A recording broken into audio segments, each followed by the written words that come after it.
Howdy friends, World of Warcraft Classic is coming. That means all of us will get the chance to experience the raw and unfiltered epic adventure that World of Warcraft Classic really was. But if you're like me and have been enjoying the paved roads that Legion and Battle for Azeroth offer, then you're going to be in for a thrilling but bumpy ride when you get onto the off-road Classic WoW experience. So to help with a smooth transition, I want to offer this guide.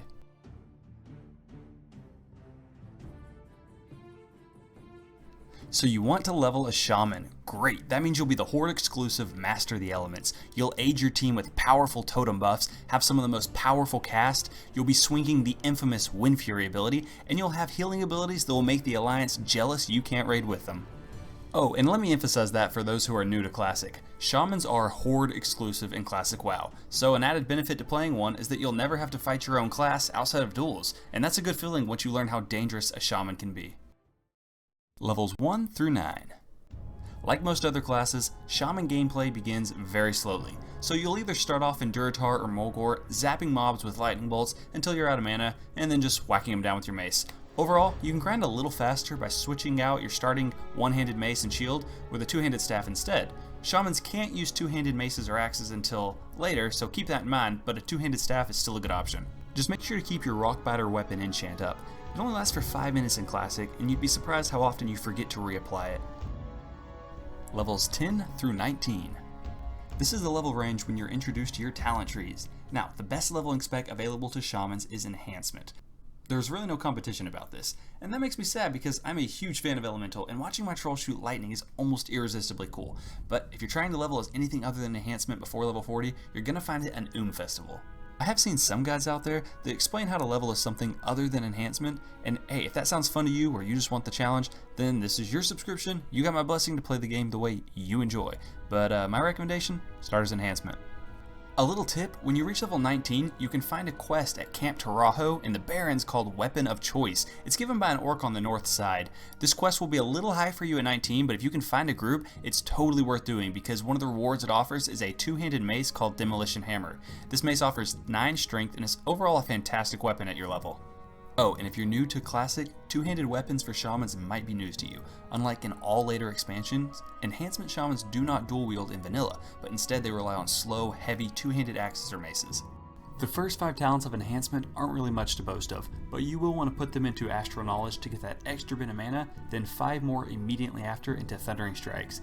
This way, by level 20, you'll be ready for your two-handed weapon. Levels 20 through 29. At level 20, you get your two-handed weapon and Ghost Wolf. So Ghost Wolf will give you a handy speed increase that makes a big difference while leveling.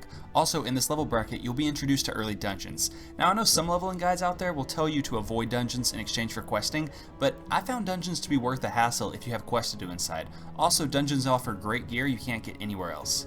Oh, and as a side note, you can absolutely heal 5-man dungeons as Enhancement. I personally have done this on my Shaman until level 60 by keeping a set of Intellect and Spirit gear available, and you'll want to do this because it's much easier getting a group as a healer than it is competing with everyone wanting a DPS spot. So if you can keep some Intellect gear handy, you can definitely heal, and it makes getting into groups much easier.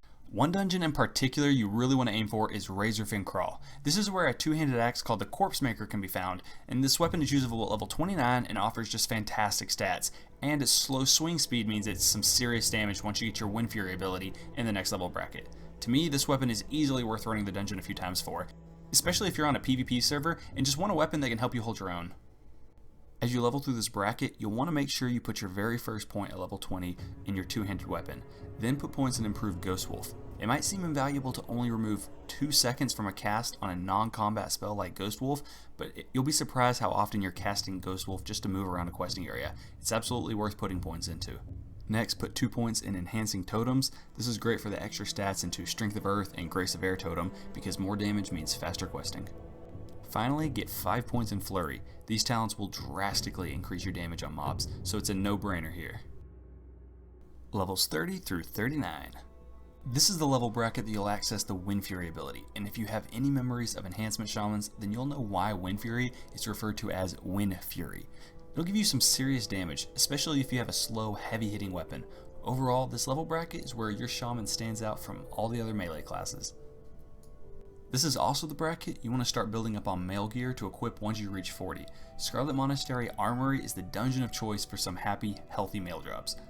Particularly Herod Shoulders, and of course these bad boys. These male pants provide 20 strength and won't be replaced until level 60, so be sure to run Scarlet Monastery Armory and try to get the whole Herod set if possible. For talents, the first point you want to put is in Parry, or Pari, whatever you want to call it.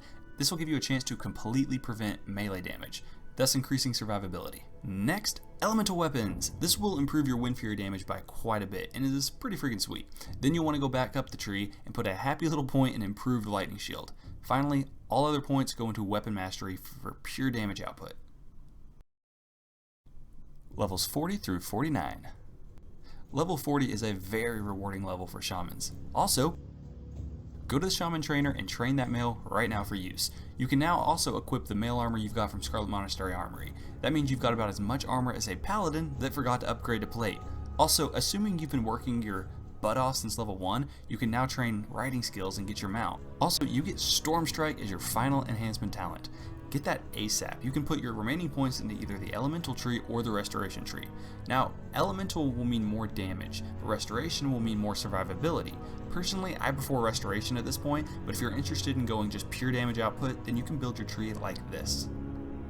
But I recommend putting the rest of your points in Tidal Focus within the restoration tree, followed by Improved Reincarnation. Seriously, this ability is worth the 2 measly points because reincarnating can save you a lot of time. Finally, toss 3 points into Totematic Focus to reduce the cost of those totems. Levels 50 through 60. Congratulations, you're in the final bracket. There really isn't much to change here, just keep doing what's got you this far. For talents, the first point you want to spend is onto Totematic Mastery for that better range on your friendly totems. Then you want to put 3 points into Nature's Guidance. Those points will help your hit chance, and hitting sure is nice. Then put 2 points into Totematic Focus to finish your 5 points there. Finally, put your last 4 talent points into Healing Focus so you can avoid interruptions while in a fight. Ta-da! Now you're level 60. It's time to respec, but from here you can decide what you want to do. Hopefully you found this guide helpful. Some overall tips you'll want to focus on is keep your stat priority like this. Another tip is to keep rank 1 Earth Shock and rank 1 Frost Shock somewhere on your bar. These are valuable if you find yourself needing the effect, but not able to spend that much mana for the full rank spell. Rank 1 abilities do very little damage, but when you find yourself desperately needing to interrupt a target, you won't mind. Once you reach an area to grind, lay down your totems and pull mobs into the totem range. This will reduce the number of times you need to spend mana to replace that totem.